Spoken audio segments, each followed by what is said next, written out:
Alright. Shalom. First and foremost, I want to say Ka Halal Yahweh, Wa Yahweh Shai. Double honors to the apostles and the elders of the great millstone. And salutations to the elect, the hopeful elect of Israel. I want to make this video on disproving.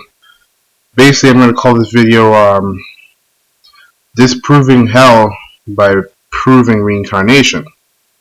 Because, for all of us that know, hell is a big doctrine, a big false doctrine that has been mingled up with the scriptures mainly by the church. Okay, the church is the one that put the so-called church is the one that put the hell doctrine in the scriptures, which according to the scriptures, if any man to add anything, I'm gonna get that. So just reading it, they're saying it out loud. I'm gonna get that.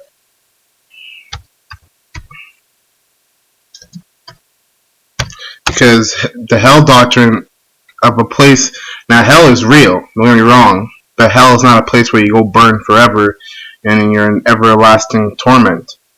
Okay? Like the churches tell you. Okay, let's see, this is Revelation.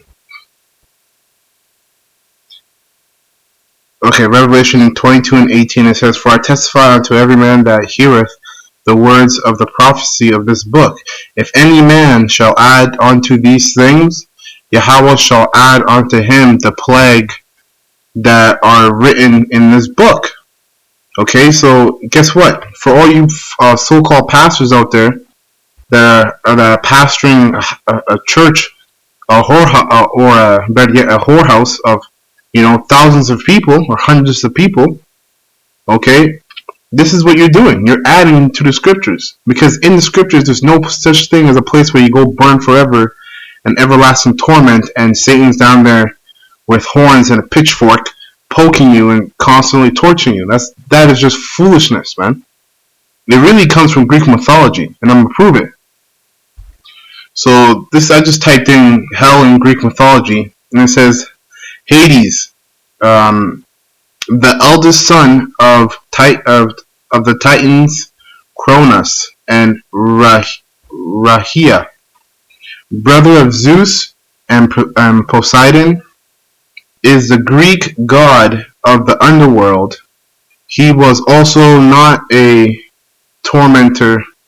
He also was not a tormentor of the dead, and sometimes considered Zeus of the dead because he was hospitable to them. So this is where the hell doctrine comes from. An underworld where dead spirits go to. Let me click into here. Where you supposedly your so-called spirit ends up being into after you die and you've committed sin without repenting. Well, you're supposed to go to this place called hell. That's just the Greek mythology, which is in the Greek mythology they call it the underworld, where your spirit's consistently tortured forever. Okay, you can't torture the spirit in hell. You're gonna if there was a hell, your body would have to rematerialize and you would have to it would have to go with you into this place called hell.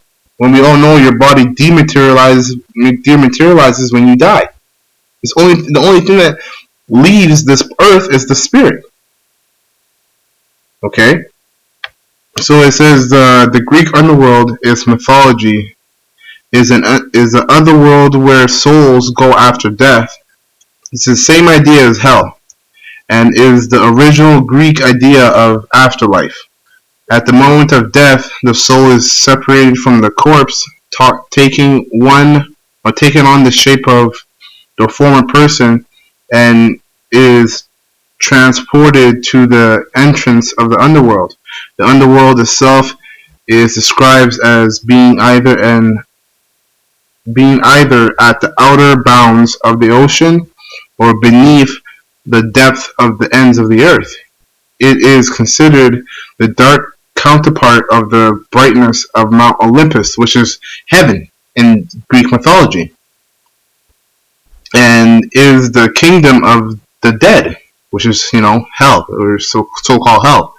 that corresponds to the kingdom of God. Hades is the realm invisible to the living, made solely for the dead.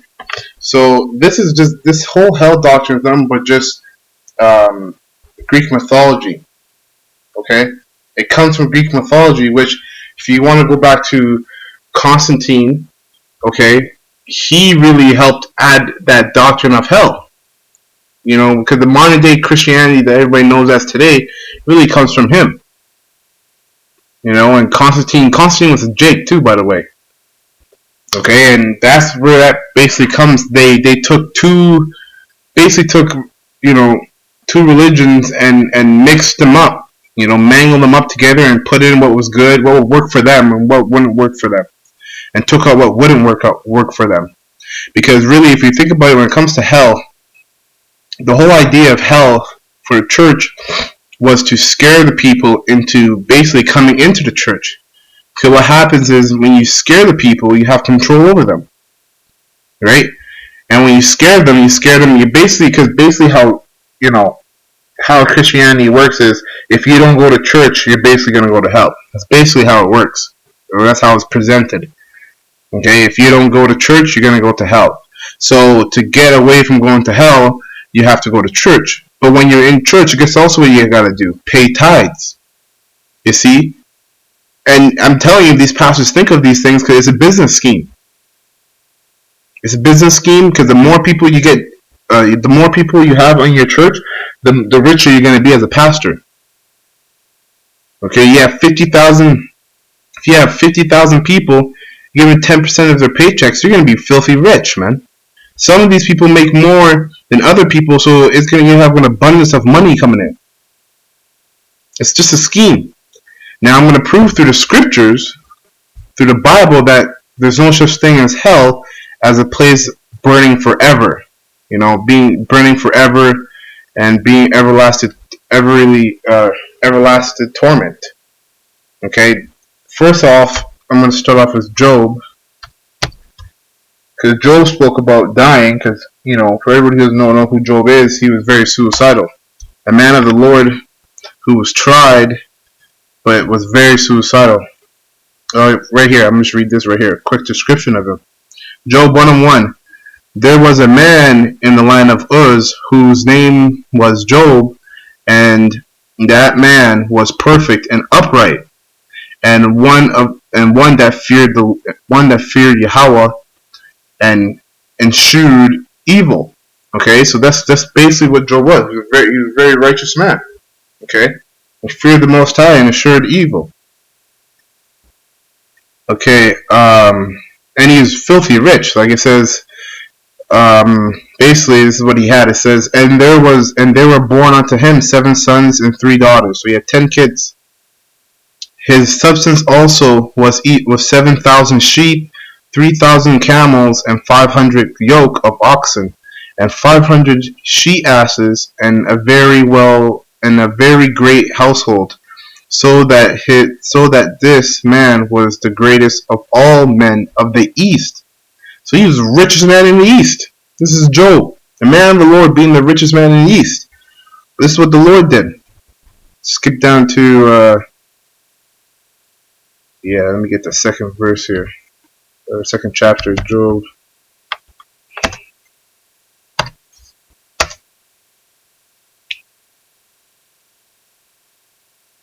Job 2:1. It says, again, there was a day when the sons of Yahweh came to present themselves before the Lord Yahweh, and Satan came also among them to present himself before the Lord Yahweh.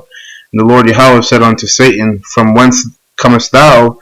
And Satan answered the Lord Yahweh and said, from going to and fro in the earth, and from walking up and down in it. It says, and the Lord Yahweh said unto Satan, hast thou considered my servant Job?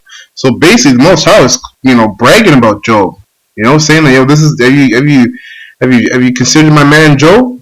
Because the Most High was happy, or was proud of Job, because he was happy because he was a righteous man, and he eschewed his evil and feared the Lord. Okay, so it says that there is none like him in the earth. There you go. A perfect and upright man, one that feareth Yahweh and escheweth evil. And still he holds fast his integrity. You see? So the Most High was proud of this man. He was like, yo, this, you consider my man? It's a top prospect right here. You know, in other words, it says, although thou movest me against him to destroy him without cause. And Satan answered the Lord Yahweh and said, skin for skin, yea, all that a man hath will he give for his life.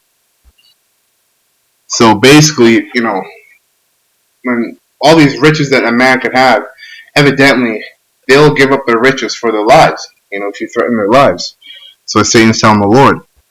So he says, but put forth thine hand now and touch his bone and his flesh, and he will curse thee to thy face. So Satan's like, okay, yeah, he might be all righteous and whatnot, but put your hand against him, put him through hell, basically, and tell him and see, and I'll show you that he'll curse your name to your face.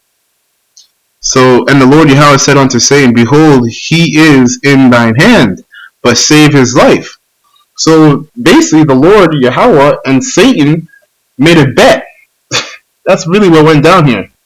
They made a bet, and the bet was, okay, Satan, you can go ahead, put your hand on him, but save it. But don't put. You can put your hand on his flesh, on his skin, but you can't kill him. Hence, we said, he is in thine hand, but save his life.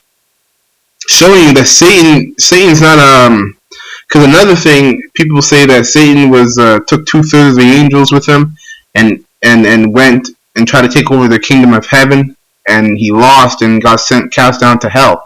That's bullshit. Okay, that's from the book of Enoch, which is not a part of the scriptures. Okay, it's clearly Satan is in obedience with the Most High, because if Satan really wanted to, he would take out Job, but he can't. Because he doesn't have control over that. The Most High controls everything. And the Lord told him strictly, behold, he is in thy hand, so he's in your hand, but save his life. And you're going to see that Satan what's the word I'm looking for? Doesn't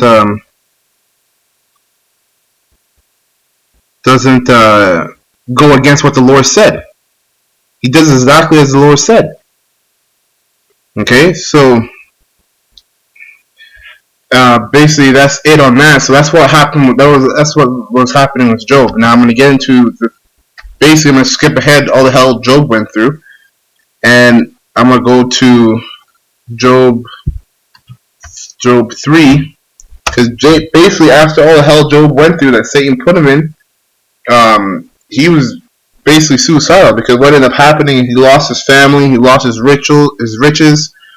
He lost his kids. His woman, left him, told him to curse the Most High and just die. And also, he had boils, and he was very sick, and he was in agonizing pain. So he was going through some serious hell. That's hell. Okay? So I'm going to start. So basically, he ended up being suicidal. So here, this is Job 3:13. It says, for now should I have lain still and been quiet. This right here is basically saying he should have been dead. For now should I have lain still and been quiet, I should have slept, because that's all death really is. It's just you sleeping. And I'm going to get that. Also, I'm going to get into that later into this video. It says I should have slept, then had I been at rest. Hence R.I.P. to everybody that dies on their gravestone. It says R.I.P., which is rest in peace. That's all you're really doing when you so-called die. Okay. It says, with kings and counselors of the earth, which build desolate places for themselves. So he should have been at this place where all these guys are. Okay, when he's dead. Or with princes that had gold, who filled their houses with silver. Okay? Also with these kind of people. Or as an hidden untimely birth I had not been. So abortion. Or, abortion, or dying as a child, as an infant. As infants which never saw light. Okay? Verse 17. There, so this place that he said he wanted to be at, were kings, counselors of the earth, kings, princes who made gold for themselves, and babies who never saw light. This place that he should have been, okay, saying that he should die and be at this place, he says, there the wicked cease from troubling. Says there, this place that all these people are, and that he should be there, there the wicked cease from troubling, and there the weary be at rest. So my question is to you, so-called, you, in other words, like Apostle Dahar likes to say, you born againers, okay, you born again Christians. You guys, I want to know where is this place that Job is talking about, where the wicked cease from troubling? If there's a hell, for sake of conversation, or for sake of argument, if there's a place called hell where you're in everlasting torment, okay, and this place is for the wicked, because basically according to that doctrine is, if you don't repent before you die, and you were wicked as you died, and if you died wicked, you're going to go to a place where you're not going to be ceasing from troubling. I'll tell you that. You're going to be tortured, right? And you're going to be burning forever, right? But Job said there's a place there the wicked cease from troubling, which is just that place that he's talking about is heaven, okay?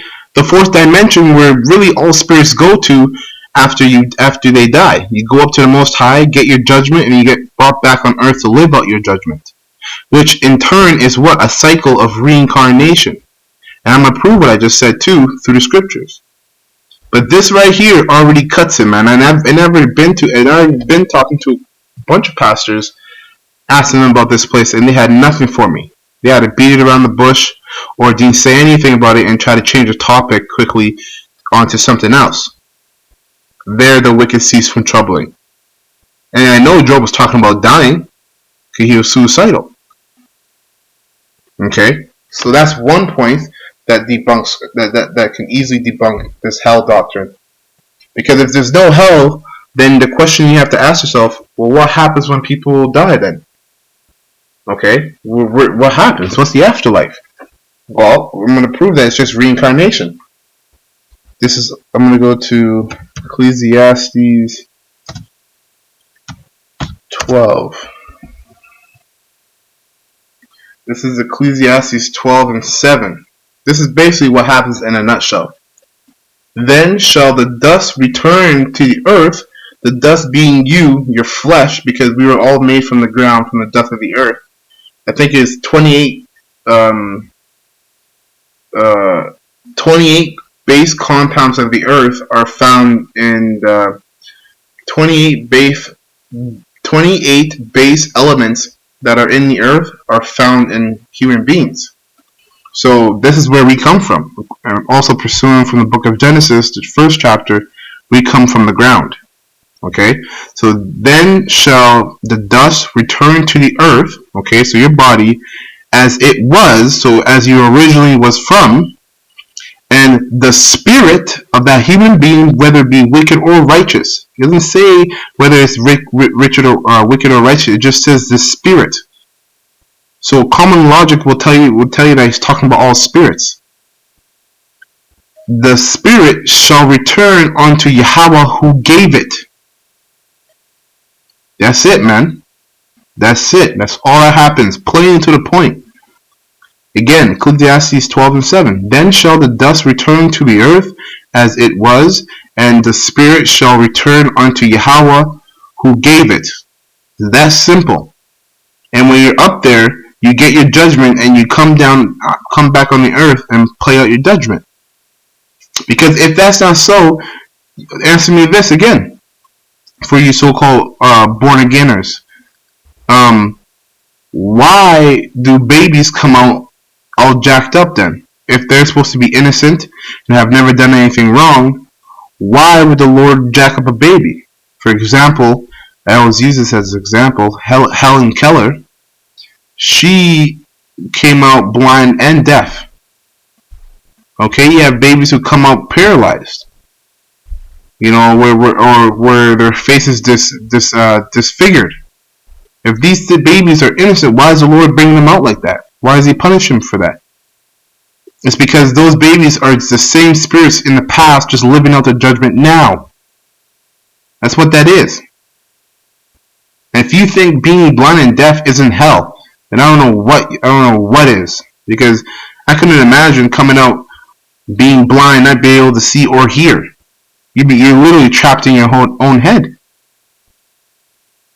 Okay, you have people who come out, people who are born paralyzed. How are you going to be born paralyzed and never experience walking? Or people born with multiple skin disease, where you have to be in the shower, in the bathtub for like 2 hours. I've seen so many different situations for children. But it's because the Most High brought them like that, because guess what? They're playing out their judgment for the things, for the wicked things they've done in their past life. That's for everybody, man. Okay? So this is Ecclesiastes 3. So Ecclesiastes 3 and 16. Oh. Okay. Ecclesiastes 3 and 16. And it reads right here. It says, basically, I told you play out your judgment, right? You get read in Ecclesiastes 12 and 7 that you get, basically the spirit goes up to the dust goes back to the earth, which it came from, and then your spirit goes back up to Yahweh. And then what happens is you play out the Lord tells you, okay, this is what's going to happen. You basically recast what happened in your past life, and then according to what you've done, you come back on the earth and you play out your judgment. Okay, so this scripture is going to prove that as well. It says here, Ecclesiastes 3 and 16. And moreover, I saw under the sun the place of judgment, that wickedness was there, and the place of righteousness, that iniquity was there. This place of judgment is the earth, because the earth is under the sun. Moreover, I saw under the sun the place of judgment, which is wickedness, the place of judgment, which is the earth. The place of judgment it's talking about is the earth. That wickedness was there, because this place is wicked, man. You got a bunch of profanity and adultery and abominations on this earth. Wickedness was there, and the place of righteousness, that iniquity was there. You see, this whole planet was wicked. Because given onto this planet, pursuant to Job 9 and 24, if I'm not mistaken, the world is given unto the hand of the wicked. So this is talking about the earth. And moreover, I saw under the sun the place of judgment. Alright?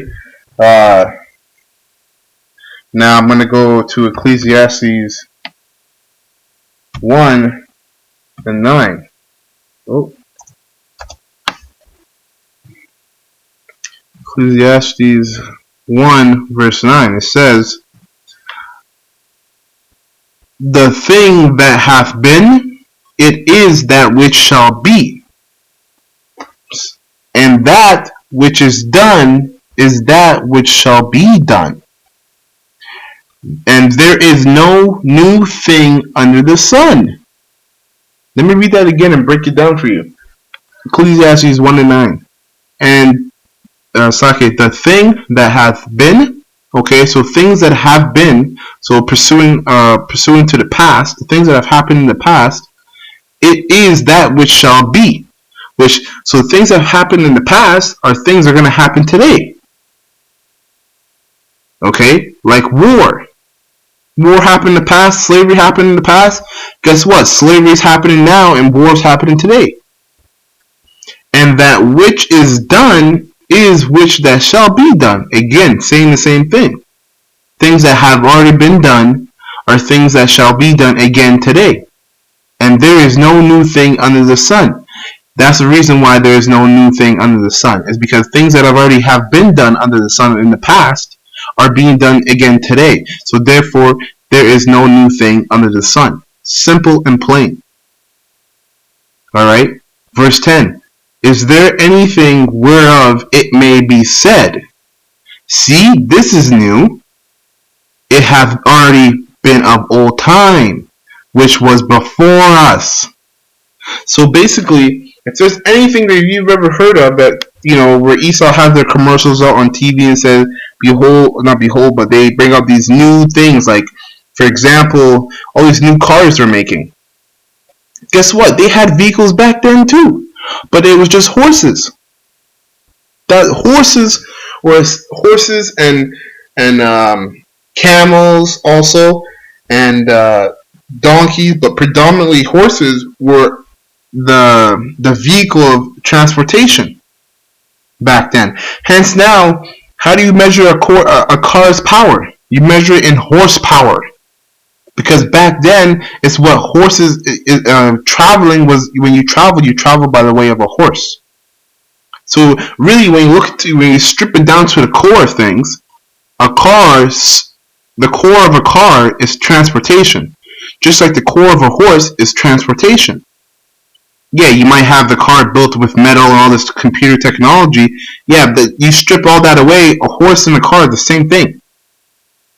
You see, what Esau tries to do is, over time, Esau is just making the same thing, but adding new colors to it, adding new materials to it, but at the core of it, it's the same thing. Because guess what? There is nothing new under the sun. There is no new thing under the sun. Okay, so read this one more time. Is there anything whereof it may be said, see, this is new, it hath been already of the old time, which was before us? Because the reason why we keep having the same thing being rebuilt year after year after year, like for example, your cell phones, is nothing but the Urim and the Thummim which the Levites had. Okay, so basically, everything that's been in the past is being just brought forth again now. The reason why it's being brought forth again now, because the same spirits that made these things in the past are the same spirits coming back now, making the same thing. Just because it's a new age, it might look a little different, but at the core of it, it's the same thing. It's because these spirits are reincarnated. Okay, there is no remembrance of former things. So this right here is the only reason why these churches can get away with deceiving the masses that there's a place called hell and you burn forever. This right here is the only reason why you get away with it, because there's no remembrance of former things. Because if everybody remembered their past life, you couldn't tell them that you actually go to hell and you burn forever, because they would just tell you no. Because when I died, I went up to the spiritual world and I got my judgment, and now I'm down here again. That's simple. Alright? This is also hence deja vus. You have a deja vu, like this already happened before, or I feel like I've already talked to you before. Well, that's because you probably did. Like, for you brothers who have your women and have, like, and have really close friendship with other brothers in the camp, well, guess what? You guys were probably friends, and that was probably your woman in the past life. You just said there's no remembrance of former things. Because there's times, like, you just meet someone, and for some reason, you just click with that person. You and that person just become close friends right away. It's because your spirits recognize each other, man. And there's also, on the other hand, the flip side of it, for some reason you just don't dislike someone, and for no matter what you do, you and that person just can't get along. Hence, for example, so-called black people and so-called white people, Jake and Esau. Reason why they can never get along is because the spirits were made to be fighting against each other. Like in the time of Isaac and Rebekah, in the womb, they were fighting against each other. Two nations are in thy belly. Nations fighting against each other. Okay? That's why no matter what, we will never get along with Esau, man. Never. There is no remembrance of former things, neither shall there be any remembrance of the things that are to come. Those that shall come after. You see? So basically, every time you die, you don't remember it. And that's hence why when you come out and you get reincarnated and you come back onto the earth, everything seems like it's new again. When it really isn't at all. You know, like for all these prince, you know, these professional athletes and these professional movie stars, these movie actors, all these guys have been actors and athletes and artists in the past life, man. So that's why it came so easy to them now in this life. You know, they just had a natural talent for the thing because they were already doing it in their past life. Okay, because the spirit remembers. The flesh is new, but the spirit is of the old. Okay.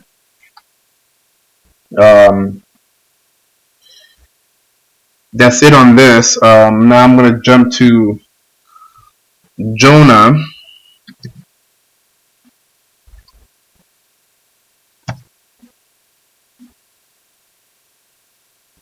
Jonah 2. This is another precept I can use to disprove hell.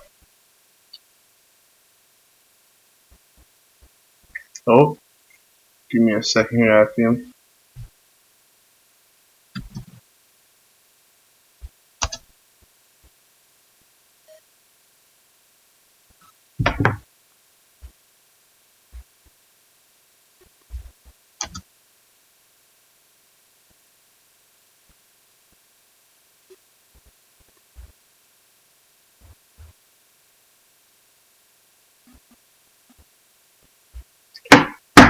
So I could give me a second here.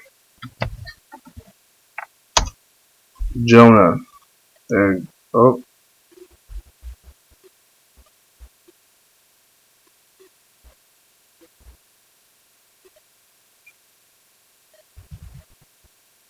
There we go. What I'm looking for is 2.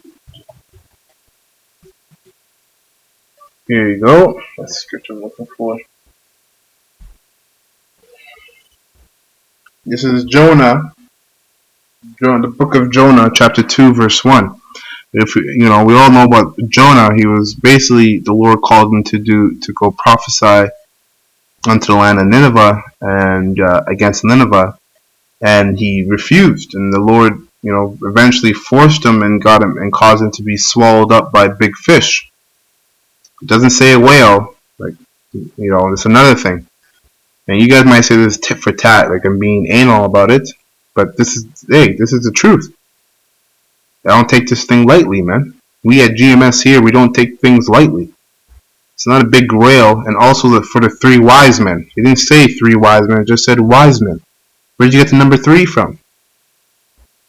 So it says, Then Jonah prayed unto the Lord Yahweh his power out of the fish's belly, and said, after he was swallowed up for 3 days and 3 nights, says, I cry by the reason of my affliction. Let's look up some of these words. Affliction. Okay. By reason of my affliction.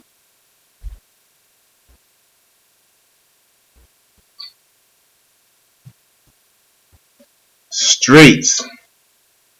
Distress. Trouble. Vexer. Rival. Wife. Yeah, because you know what? Your woman can be your affliction as well, man. So that's funny. But it says straits, like the straight gates, basically hell. Things that you go, troublesome times, things that you go through. Distress, trouble. So that's what that affliction. He was going through affliction.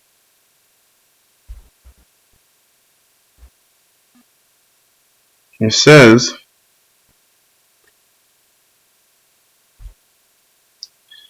verse 2, and said, I cried by the reason of my affliction unto the Lord Yahweh, and he heard me. Out of the belly of hell cried I, and thou heardest my voice. Wait a second. If hell is a place where you burn forever, why is Jonah referring to the belly of this creature, hell? Because I know Satan ain't chilling down there with a pitchfork ready to poke Jonah. Okay? And there's no internal fire in the belly of a fish. The thing would be roasted. You see? Let's get into this, because hell, basically, what you have to understand is hell is something that you go through in the mind. Okay, and sometimes it's something you go through physically too, but it's not a place where you will be burning forever, eternally. That's bullshit. Because again, if it was, why is Jonah crying out of the belly of hell? That makes no sense. Okay, so we're gonna look up that word hell, and what we have here is Sheol, underworld, which is going off because it just literally means the grave. Right here, the grave, hell, pit, the underworld, the Old Testament designation of the abode of death, of the dead, place of no return, without praise of Yahweh, wicked sent there for punishment. Yeah, no, this is where they're going off. Hell, the word hell just means the grave. Righteousness not abandoned to it, of the place of exile. Because if you want to use common logic, if this place is the underworld, or the place of the wicked are sent there for punishment, so we're talking about hell, okay, why in the world is Jonah saying that I cried out of the belly of hell? Because he was going through hell there. Being in that fish's belly, he was going through hell. He was going through hell being in that fish's belly. Alright? He was going through hell being in that fish's belly because I guess it was dark. Probably stunk like shit in there. You know, slimy, only we can only imagine what he went through being in the fish's belly for 3 days and 3 nights. Completely dark, no light whatsoever. What do you think he ate? If he can even see to eat anything. Right? So it was hell for him out there. That's why he said, I cried by reason of my affliction unto the Lord Yahweh, and he heard me. Out of the belly of hell cried I, and thou heardest my voice. Out of the belly of hell, which is like the torment he was going through being in the belly of that fish. He related to it as hell. Okay? That word hell just means the grave in the Hebrew. Alright? So I'm gonna stop this